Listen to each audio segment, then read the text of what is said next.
বসিরহাটের হারোয়া বিধানসভায় রাস্তা উদ্বোধন ঘিরে প্রকাশ্যে এলো তৃণমূলের অন্তরের টানাপোড়েন। চাঁপাতলা গ্রাম পঞ্চায়েত এলাকায় চাঁপাতলা স্কুল মাঠ থেকে স্থানীয় কবরস্থান পর্যন্ত প্রায় 1 কিলোমিটার 200 মিটার রাস্তা সংস্কারের জন্য বরাদ্দ হয়েছে 76,19,592 টাকা।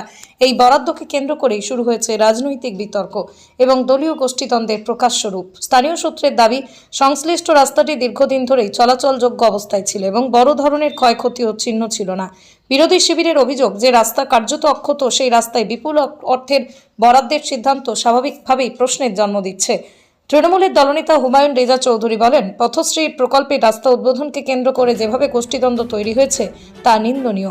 ঘটনাকে হাতিয়ার করে সরব হয়েছে বিরোধী শিবির। বিজেপি বসিরহাট সাংগঠনিক জেলা যুব মোর্চা সভাপতি পলাশ সরকার তীব্র আক্রমণ শানিয়ে বলেন, প্রতিটা ব্লক ও বিধানসভায় তৃণমূলের গোষ্ঠীদ্বন্দ্ব প্রকাশ্যে। আজকে হারোয়া বিধানসভার অন্তর্গত চাঁপাতলা গ্রাম পঞ্চায়েতে চাঁপাতলা একটা পথশ্রী রাস্তার উদ্বোধন হয়েছে, যেটা উদ্বোধন করেছেন আমাদের চাঁপাতলা গ্রাম পঞ্চায়েতের প্রধান ম্যাডাম। কিন্তু এই পঞ্চায়েতের প্রাক্তন প্রধান আমি দলনেতা এবং বর্তমান উপপ্রধান, আমাকে একবারও জানানোর প্রয়োজন মনে করেনি এবং এই পঞ্চায়েত সমিতির তৃণমূল কংগ্রেসের গোষ্ঠীদ্বন্দ্ব এখন প্রতিটি বুথে বুথে। এর মূল কারণ কাটমানি এবং ক্ষমতা কার দখলে যাবে সেটা নিয়ে এদের গোষ্ঠীদ্বন্দ্ব। আসলে নির্বাচন আসছে, তার আগে এরা নেট প্র্যাকটিস করছে, বাংলার গণতন্ত্র হরণ করে বারবার ভোটে জেতার চেষ্টা করে এরা। তবে এবার সেই উপায় হবে না। নির্বাচন কমিশন অত্যন্ত কড়া।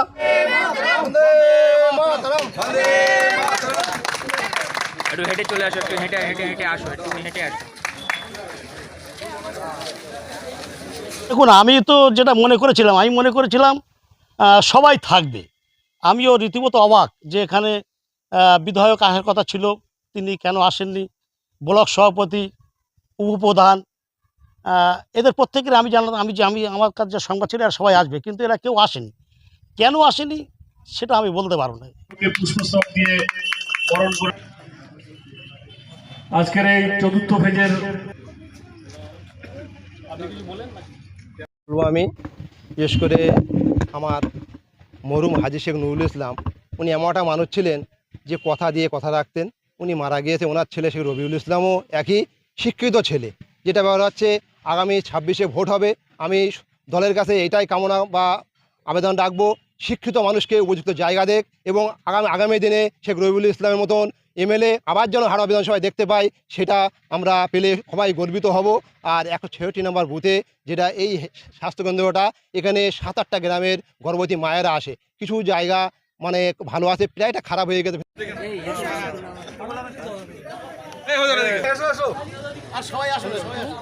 গ্রাম পঞ্চায়েতের সম্মানীয় প্রধান প্রণতি ব্যানার্জি, আমাদের বিধায়ক সাহেব, ওনার আসার কথা ছিল।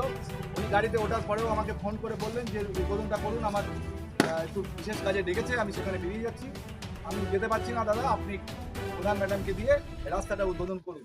সেই জন্য আজকে আমরা ওনার অপেক্ষায় ছিলাম। উনি ফোন করার পরে আমরা সেটাকে এখন প্রধানকে দিয়েই আমরা রাস্তার শুভ উদ্বোধন করছি। আমাদের সম্মানীয় বিধায়ক শেখ রবিউল ইসলাম, তিনি এই রাস্তাটা দিয়েছেন।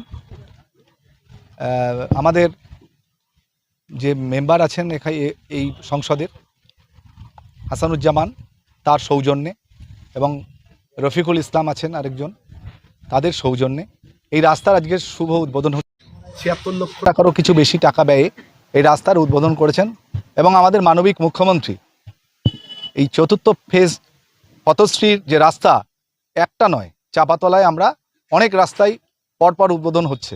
এটাও মনে হয় 3য় নম্বরে কি 4র্থ নম্বরে আমরা করছি। এর আগে আমাদের প্রথম রাস্তা একটা হয়েছে, সেটা হচ্ছে তরফদারাটি চাঁদপুর থেকে কুমরুলি রেলগেট, সেটাও 90 লক্ষ টাকা ব্যয়ে।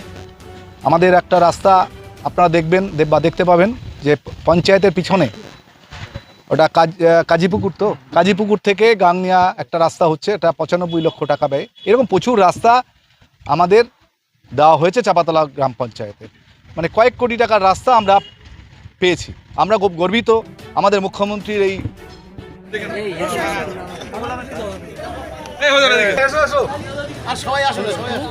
গ্রাম পঞ্চায়েতের সম্মানীয় প্রধান প্রণতি ব্যানার্জি, আমাদের বিধায়ক সাহেব ওনার আসার কথা ছিল, উনি গাড়িতে ওঠার পরেও আমাকে ফোন করে বললেন যে উদ্বোধনটা করুন, আমার একটু বিশেষ কাজে ডেকেছে, আমি